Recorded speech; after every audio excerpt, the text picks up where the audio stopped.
င်ခန်းစာကတော့ကျွန်တော် creative thinking အကြောင်းပြောမှာဖြစ်ပါတယ်အဲ့တော့ creative thinking ကလည်း skill တစ်ခုဖြစ်ပါတယ်လေ့ကျင့်ယူရမယ်နော်လေ့ကျင့်ရင်းနဲ့မှကျွမ်းကျင်လာမယ်ဆိုတဲ့သဘောဖြစ်ပါတယ်တကယ်တမ်းတော့ creative thinking ဆိုတာငယ်ငယ်တော့အရန်ကျွမ်းကျင်ပါတယ်ကြီးလေတုံးလေဖြစ်တတ်ပါတယ်เนาะအဲ့အတွက်ကြောင့်မလို့ခလေးဘွားကဘယ်လိုပြန်စဉ်းစားလဲအဲ့ဒါကျွန်တော်တို့ပြန်ပြီးတော့ဒီမှာဖော်ဆောင်မှုလိုပါတယ်အဲ့တော့ကျွန်တော်တို့အုံနောက်ကနှစ်ချမ်းရှိတယ်အဲ့ဒါရှိတယ်เนาะအဲ့တော့ဘယ်အုံနောက်ကကြတော့ကျွန်တော်တို့ဘာလုပ်လဲခုနဝေဖန်ရေးလေကန်ရေးเนาะနံပါတ်တွေတွက်ချက်တွေအဲ့ဒါတွေစဉ်းစားတယ်အဲ့တော့ညာဘက်အုံနောက်ကတော့ဘာနဲ့ဆိုင်လဲဆိုရင်ခုန creativity ဆိုတဲ့တီထွင်ဖန်တီးနိုင်စွာနဲ့ဆိုင်တယ်အဲ့တော့ငယ်စဉ်ဘဝမှာကျွန်တော်တို့ကညာဘက်အုံနောက်ကပို့ပြီးတော့မှဥဆောင်နိုင်တယ်ကြီးလာလေကျွန်တော်တို့ဘယ်ဘက်အုံနောက်ကသွားပြီးတော့လွှမ်းမိုးလေပေါ့နော်အဲ့တော့အသက်ကြီးလာတဲ့မျှပို့ပြီးတော့မှဟလာစဉ်းစားတယ်စဉ်းကျင်တယ်ဝေဖန်တယ်လေကန်တယ်အဲ့လိုမျိုးပို့ဖြစ်လာအဲ့တော့ငယ်တော့ဆိုလို့ရှိရင်မစဉ်းစားဘူးမစဉ်းကျင်ဘူးယူကြောင်ကြောင်လေးရှောက်စဉ်းစားတယ်အဲ့ဒါတွေကကျွန်တော်တို့ကငယ်တော့ဒါ creative ပို့ပြီးတော့ဖြစ်တာပေါ့နော်ခလေးတွေကြည့်လိုက်တယ်ဆိုလို့ရှိရင်ဟလာခေါင်းတစ်လုံးနဲ့သူတင်ကားဖြစ်သွားမယ်နော်တခါတည်းသူအိမ်ကြီးဖြစ်သွားမယ်စောင်းကြီးခြုံပြီးတော့သူ Superman လုပ်ရင်လုပ်မယ် Wonder Woman လုပ်ရင်လုပ်မယ်ဟလာဝူခုံးလုပ်ရင်လုပ်မယ်သူကသူတခါ9မိနစ်တခါလောက်မျိုးစုံဖြစ်ပြီးတော့ဟိုစော့ဒီစော့နဲ့အစင်ပြေးနေရပဲခင်ဗျာသူကသူတခါသဲနဲ့စော့တယ်လူရှိတယ်ခဲနဲ့စော့တယ်လူရှိတယ်ဟလားအဲ့ဒါကြီးနဲ့သူကသူဘာလုပ်နေလဲသူခေါင်းထဲမှာအကုန်လုံးမြင်ကြည့်လို့ရတယ်နော်ဆိုတော့ကလေးတွေက creativity အရန်ကောင်းအဲ့တော့ကြီးလာတာနဲ့အမျှကျွန်တော်တို့ကဘာဖြစ်လာလဲဆိုတော့ဒီလောကရဲ့ကျင့်ဝတ်တွေသဘောတဘာဝတွေစီမင်းစည်းကမ်းတွေအဲ့ဒါတွေကိုတဖြည်းဖြည်းနဲ့ကျွန်တော်တို့ကဘာဖြစ်တာအဲ့ဘောင်တွေပေတံတွေကိုကျွန်တော်တို့ကသင်ယူလာတဲ့အခါကျတော့အဲ့ဒါအရင်ဆုံးကိုယ့်အကိုအဲ့ဘောင်နေပေတံနေနဲ့ကိုယ့်အကိုခပ်လိုက်တာပဲကိုယ့်အကိုတိုင်းလိုက်တာပဲတိုင်းလိုက်ပြီးတော့ဟာဒီလိုကတော့မဖြစ်သင့်ဘူးဟာဟိုလိုလုပ်ရင်သူများတွေပြောမှာပေါ့ဟာဒါလိုလုပ်ရင်တော့ယူကြောင်ကြောင်နဲ့ဆဲခံရတော့မှာပဲစသည်အဖြစ်ဘာလုပ်လဲဆိုတော့ self censorship လို့ခေါ်တယ်ကိုယ့်အကို censor စပြီးဖြတ်တယ်ဘယ်မှာဖြတ်လဲခေါင်းထဲမှာဖြတ်တယ်နော်အဲ့လိုမလုပ်နဲ့ဒီလိုမတွေးနဲ့ဒါမဖြစ်နိုင်ဘူးအတိတ်ပဲမရှိတာတွေစသည်အဖြစ်တဖြည်းဖြည်းကြီးလေအဲ့ဒီဟာဆိုးလေအဲ့ခါကျတော့ဘာဖြစ်သွားလဲဆိုဘယ်ဘက်အုံနောက်ကတခါဖိထားတဲ့ခါကျညာဘက်အုံနောက်တဖြည်းဖြည်းနဲ့ဟိုအလုံးမလုံးနိုင်တော့ဘူးပေါ့နော်အဲ့တော့ဆိုဘယ်ဘက်အုံနောက်ပို့ပြီးတော့ dominant ဖြစ်လာအဲ့ဒါကြောင့်အသက်ကြီးလေကျွန်တော်တို့ဝေဖန်ရင်းနဲ့လေကန်ရင်းများလေဖြစ်တာပေါ့နော်ငယ်လေခုနကလိုယူကြောင်ကြောင်လေးစဉ်းစားလေပေါ့နော်အဲ့တော့ကျွန်တော် creativity ကဘာလို့အရေးကြီးလဲ creativity ကဘာလို့ရေးကြည့်ကျွန်တော်တို့ဒီနေ့သုံးနေတဲ့ပစ္စည်းအားလုံးเนาะအဲ့ဒါတွေအကုန်လုံးခင်ဗျားတို့ handphone တွေကြည့် smartphone တွေလွန်ခဲ့တဲ့နှစ်20 30လို့သွားပြောရင်ယူနေလို့ထင်ပါပဲเนาะအဲ့တော့ phone ရယ် camera ရယ် calculator ရယ် computer ရယ်အကုန်လုံးတစ်ခုထဲမှာပေါင်းထည့်ထားဟာအဲ့ဒါဘာလို့လိုရမလဲယူနေလားမသိဘူးเนาะ camera အဲ့လောက်ကြီးရှိရယ် phone ကလည်းအဲ့လောက်ကြီးရှိရယ်ဟဲ့လားအဲ့ဒီနှစ်ခုဘာလို့ရောမလဲဘာလို့ camera ကြီးကို phone နဲ့ရောပြီးတော့ဘာလို့ရှောက်ယူသွားမှာယူနေလားမသိဘူးအဲ့လိုပဲပြောခံရမှာပဲအဲ့ခက်ကလူတယ်အခုကျွန်တော်တို့သုံးတဲ့ပစ္စည်းတော်တော်များများသည်လွန်ခဲ့တော့10နှစ်အနက်20နှစ်30ကယူကြောင်ကြောင်နေလို့ပြောခံရမှာပစ္စည်းတွေကြီးပဲအဲ့တော့ creativity သည်အသေးစားတွေကိုစဉ်းစားတဲ့ခါကြလို့ရှိရင်အဲ့လိုယူကြောင်ကြောင်ရဲတဲ့တတ္တိကိုပြန်မွေးဖို့လိုတယ်နော်အဲ့ကြောင်ရဲတဲ့တတ္တိပျောက်လာတာနဲ့အမျှခင်ဗျား creative မဖြစ်တော့ဘူးအသစ်တွေမလုပ်ရဲတော့ဘူးသူများဝေဖန်ခံရမှာကြောက်တယ်မအောင်မြင်မှာကြောက်တယ်ဒါရင်းနဲ့ပဲခင်ဗျားဘာဖြစ်လာလဲကိုယ့်အကူဘောင်းတွေခတ်ရင်နဲ့ဘယ်မှမရောက်တော့အဲ့တော့ကျွန်တော်တီထွင်ဖန်တီးမှုနဲ့ပတ်သက်ရင်ဘာပြောလဲ out of the box thinking လို့ပြောတယ်နော်ပုံနဲ့ထွက်ပြီးစဉ်းစားတယ်ပုံနဲ့ထွက်ပြီးစဉ်းစားရမယ်ဒီလိုပြောတယ်အဲ့ဒီ box ဆိုတာဘာကြီးလဲအဲ့ဒီဘောင်းကြီးနော်အဲ့ဒီပုံကြီးကဘာကြီးလဲအဲ့ဒီပုံကြီးကဘာကြီးလဲဆိုတော့ dominant design လို့ခေါ်တယ် dominant design ဆိုတာကျွန်တော်တို့မြင်နေကြပုံစံတွေ့နေကြပုံစံအဲ့ဒါ dominant design ဥပမာဆိုတော့ကျွန်တော်တို့ခုံတစ်လုံးမှာ6ဘယ်နှချောင်းရှိလဲအဲ့ဒါ4ချောင်းလို့ပြောမယ်နော်အဲ့တော့အခုကျွန်တော်ခုံတစ်လုံးပြမယ်အဲ့ဒီခုံကြည့်အဲ့ဒီခုံက6ဘယ်နှချောင်းရှိလဲနောက်တစ်မျိုးကြည့်အဲ့ခုံဟုတ်သေးလားမဟုတ်နော်ဒီခုံမှာဆိုရင်6 2ချောင်းပဲပါတယ်နောက်ခုံမှာ6 1ချောင်းပဲပါတယ်အဲ့တော့ဒါတွေကခုံမဟုတ်တော့ဘူးလားဟုတ်သေးတာပဲအဲ့ဘာလို့ခုံဆိုရင်4ချောင်းလို့ပဲမြင်အဲ့ dominant design လို့ခေါ်တယ်အရင်တော့ကျွန်တော်တို့ handphone ဆိုရဘယ်လိုမျိုးလဲ handphone ဆိုတာဒီလိုနှိပ်တယ်နော်ပြီးရခါကျတော့ဘာဖြစ်သွားလဲဒီလိုပုတ်တာဖြစ်သွားတယ်အဲ့ dominant design ပဲ dominant design ဟာနှိပ်တာကနေပုတ်တာဖြစ်သွားတယ် new dominant design ဘောင်အသစ်ဖြစ်သွားတယ်အဲ့ပထမဘောင်ကနေဒုတိယဘောင်ကူးတယ်ဖောက်ထွက်တဲ့အချိန်မှာဘယ်လိုစဉ်းစားလဲစစချင်းကျွန်တော်တို့ smartphone တွေတွေ့တဲ့အချိန်ကျတော့ယူကြောင်နဲ့ခလုတ်လဲမပါဘူးဘယ်နှသွားနှိပ်မလဲဒုက္ခပဲเนาะအဲ့တော့ဟိုမမြင်မစမ်းနဲ့ရှောက်နှိပ်နေရအောင်မယ်ဟိုဟာဆိုဘူးလေးတွေနဲ့နှိပ်လို့ကောင်းဘယ်လိုလို့ screen ကြီးမှာပဲနှိပ်ဘယ်လိုလို့အရသာရှိမလဲစသည်အရတချို့တွေလည်းဝေဖန်ရင်းနဲ့လေကန်အခုကျတော့ဗာဖြစ်အကုန်လုံးအဲ့လိုပဲပုတ်ကြတော့အဲ့တော့နောက်လာမဲ့ဖုန်းကဘယ်လိုပုံစံမျိုးလဲဟာအခုခောက်တာလေးထွက်လာပြီဟ ဟုတ်တယ်မလားနောက်ဆိုလို့ရှိရင်ကျွန်တော်တို့ဖုန်းဆိုတာဒီနားမှာကလစ်တစ်ခုရှိမယ်နော်ဖုန်းလိုင်းကလစ်နှိပ်လိုက်လို့ရှိရင်ဒီ screen လေးပေါ်လာပြီးတော့စကားပြောမယ်ကလစ်ပြန်နှိပ်လိုက်ပိတ်သွားမယ်အဲ့လိုလားဒါတွေကမသိသေးဘူးဘယ်သူမှမသိယူကြောင်နဲ့ဖြစ်နိုင်မှာမလားအဲ့ဒီယူကြောင်တွေပဲဖြစ်လာတာပဲအဲ့တော့ကျွန်တော်တို့ dominant design ဒီမှာကြည့်ကြအောင်မျက်မှန်ရဲ့ dominant design နော်ဟိုးအရင်တည်းကနေအခုထိဘယ်လို dominant design တွေပြောင်းလာလဲဆိုတာအခုနောက်ဆုံးမျက်မှန်ဆိုတာဒီလိုပုံဒါပေမဲ့အများတန်းအဲ့ရုပ်ထွက်ခဲ့တာမဟုတ်ဘူးအဲ့တော့ဒီကြားထဲမှာဘာလုပ်သွားလဲတချို့လူတွေကစီးကန်းတွေဖောက်ပြီးတော့မှ creative လုပ်သွားခဲ့တယ်နော်ဒီလိုဖြစ်ရမယ်ဆိုမဖြစ်ဘူးကွာဒီလိုလုပ်မယ်ကွာဒါပိုကောင်းတယ်ကွာဆိုဟုတ်တယ်အဲ့ဒါကောင်းတာပဲအားလုံးလိုက်လုပ်ကြအဲ့ကနေနောက်တစ်ယောက်ကဒီလိုကပိုကောင်းတယ်အဲ့ဒီနောက်လိုက်လုပ်ကြအဲ့တော့အဲ့လိုနဲ့ပဲမျက်မှန်အခုခေတ်နေထားကိုရောက်လာအခုဗာလဲ Google Glass ဆိုပါဆိုရင်တခါဒီကနေထပ်ပြီးတော့မှမျက်မှန်ဆိုအဲ့လိုမဟုတ်သေးဘူးဟဲ့လားဟိုလို feature တွေပါရမယ်ဟိုလိုနီးပညာနဲ့သုံးဆိုတာမျိုးတွေထပ်ပြီးတော့တီထွင်နေတော့မယ်နော်ဆိုတော့ dominant design ဆိုတာအသေးမဟုတ်ဘူးတစ်သက်လုံးအမှန်တရားမဟုတ်ဘူးကျွန်တော်တို့ကအဲ့ဒီပုံမှာဖောက်ချင်တယ်လို့ဖောက်တာပဲပိုကောင်းမယ်ထင်လို့ရှိရင်အဲ့တော့ကျွန်တော်တို့ dominant design ကဘာရလာလဲ assumptions ဆိုတာယူဆချက်တွေ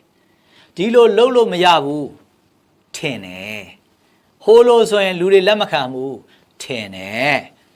အဲ့တော့ထင်တာလားတကယ်လက်မခံတာလား assumption နဲ့ကျွန်တော် rule နဲ့꿰ဖို့လိုတယ်နော်အဲ့တော့ကျွန်တော်ဒီမှာ exercise လေးနှစ်ခုရှိတယ်အဲ့ဒါလေးလုပ်ကြည့်အောင်ကဲအဲ့တော့ပထမပုံမှာဘာလုပ်ရမလဲဆိုလို့ရှင်ခင်ဗျာ start ကနေ finish ကိုသွားရမယ်နော်ဒါသိမလားဝင်ကဘာပတ်တဲ့ဟာလေကဲသွား start and finish ကိုသွားနော်အခုပုံနဲ့ဖုန်းပေါ်မှာဆွဲကြည့်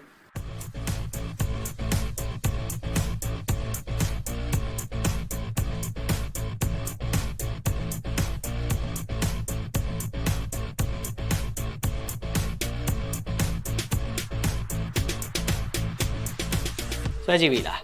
ခင်ဗျာဘယ်လိုဆွဲထားလဲအဲ့တော့ဒီလို okay နော်ဆိုရင်ဒီလို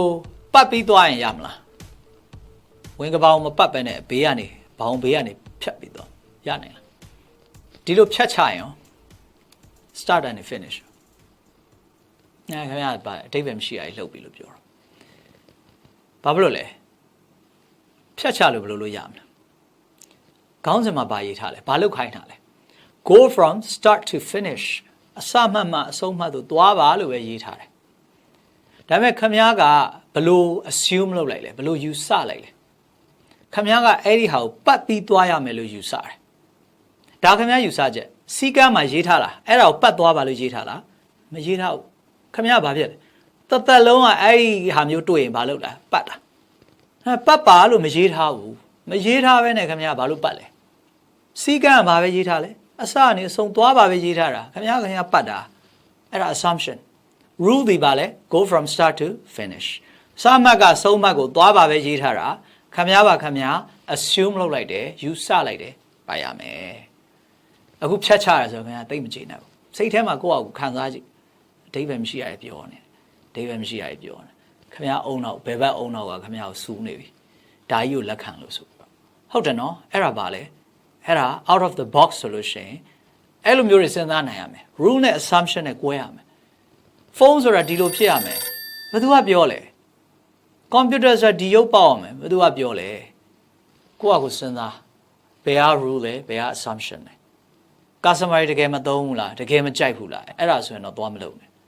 customer တွေမသုံးဘူးလို့ဘယ်သူကပြောလဲဟုတ်တယ်နော်မုတ်လင်မြအဝိုင်းလေးတွေအလုံးလေးတွေပဲဖြစ်ရမယ်ဘယ်သူကပြောလဲမုတ်လင်များအသေးပုံလေးဆိုမကောင်းဘူးလားလင်များပါဆိုမှအသေးပုံလေးလောက်တော့you know အဲ့တော့ဒါကဘာလဲ creativity ဒီနည်းနည်းလေးအဲ့ဒီဘောင်ကိုတွန်းကြည့်တာပဲအဲ့ဒီအပြင်မှာဘာရှိတယ်လဲအဲ့ဒါစဉ်းစားမယ်နောက်တစ်ပုံကြည့်အောင်အဲ့ဒီမှာဘာရေးထားလဲ how many rectangles do you see လေးတောင်ဘယ်နှကွက်မြင်တယ်လဲတဲ့ကဲအဲ့ခင်ဗျားတို့တွက်မယ်ဟုတ်လားဒီမှာ9ကွက်ပြီးရင်10ကွက်ပြီးရင်14ကွက်နော်ပြီးရင်တချို့ကဘာလုပ်လဲ2ကွက်တွဲ3ကွက်တွဲ4ကွက်တွဲဟာအများကြီးပဲတော်တော်များသွားပြီလားမလောက်သေးဘူးဘာလို့ရေးထားလဲ how many rectangles do you see လေးတောင်ဘယ်နှကွက်မြင်လဲတဲ့မေးထားတာဒီအကွက်ထဲမှာပဲတွက်ပါလို့တစ်လုံးမှမရေးထားဘူးခင်ဗျားပတ်ဝန်းကျင်မှာရှိသမျှလေးတောင်ကွက်တွေအကုန်လုံးနဲ့ဆိုင်တယ်ဘာလို့လဲ how many rectangles do you see လို့မေးထားတာခင်ဗျားလေးတောင်ဘယ်နှကွက်မြင်တယ်လို့မေးထားတာHow many rectangles do you see in the picture လို့မေးထားတာမဟုတ်ဘူးပုံထဲမှာ၄တောင်ဘယ်နှကွက်ရှိလဲလို့မေးထားတာမဟုတ်ဘူးမေးခွန်းဒီ၄တောင်ဘယ်နှကွက်မြင်တယ်လဲလို့မေးထားတာဒါဆိုရင်ခင်ဗျားအဖြေကချော်သွားပြီဟုတ်တယ်နော် ခင်ဗျားဘယ်ထဲမှာပဲစဉ်းစားနေအဲ့ဒီ box ထဲမှာပဲစဉ်းစားခြင်းတယ်အဲ့ဒီ4000ကွက်ထဲမှာပဲ4000ဘယ်နှကွက်ရှိလဲဆိုတော့တွက်ခြင်းတယ်ဟုတ်တယ်နော်အဲ့ဒါပါလေ rule နဲ့ assumption ခင်ဗျားဘယ်လိုယူဆလိုက်လဲအော်ဒီပုံထဲမှာရည်ခိုင်းတာဒီပုံထဲမှာရည်ခိုင်းတာအဲ့ဒါဒီပုံထဲမှာပဲရှိမယ်မဟုတ်ဘူးမေးတာနဲ့မေးကွာ4000ဘယ်နှခုမြင်လဲဆိုတော့ဒီ example နှစ်ခုကိုကြည့်လိုက်ရင်ဘလောက်အထိကျွန်တော်တို့ရဲ့ assumption တွေကကျွန်တော်တို့ခေါင်းကိုလွှမ်းမိုးထားတယ်လေစဉ်းစားနေကြမြင်နေကြနော်ကိုယ့်အကိုအကွက်ကြော်ပြီးတော့တွေးပလိုက်တယ်ဒီလိုဖြစ်ရမယ်ဆိုတဲ့ဟာတွေအဲ့ဒါတွေကကျွန်တော်တို့ကိုဘာလုပ်ထားတာလဲပိတ်ထားတာနော် creative မဖြစ်အောင်ပိတ်ထားတယ်ဆိုတော့အဲ့ဒါတွေကြော်နိုင်ဖို့ဆိုအရင်ဆုံးအဲ့ rule နဲ့ assumption ကိုကွဲပြီးတော့တကယ်ဟုတ်ရဲ့လားအဲ့ဒါပြန်စဉ်းစားနော်ကြေးအိုးဆိုတာဒီလိုဖြစ်ရမယ်ဘယ်သူကပြောလဲဒံပေါက်ဆိုတာဒီလိုဖြစ်ရမယ်ဘယ်သူကပြောလဲကျွန်တော်တို့ရန်ကုန်ကဘူးသီးဆိုတဲ့ဆိုင်မှာဒူးရင်းသီးဒံပေါက်ရှိတယ်စားဘူးလားတော့မသိကျွန်တော်စားဘူးတယ်တော်တော်ကောင်းတယ်ဒူးရင်းသီးဒံပေါက်ဆိုယူနေလားမသိဘူးเนาะကျွန်တော်ကစစချင်းလိုက်အဲ့လိုပဲတွေးတာသူတို့နောက်နေတယ်ထင်တာဝါအုံနောက်ဒံပေါက်ရှိတယ်ဒူးရင်းသီးဒံပေါက်ရှိတယ်ပိန်းနေသီးဒံပေါက်ရှိတယ်เนาะဆိုတော့ဒံပေါက်ဆိုရင်ကျွန်တော်တို့ကဘယ်လိုမြင်လဲစိတ်သားကြက်သားတတ်လို့ဒါပဲဘယ်ဒူးရင်းသီးဒံပေါက်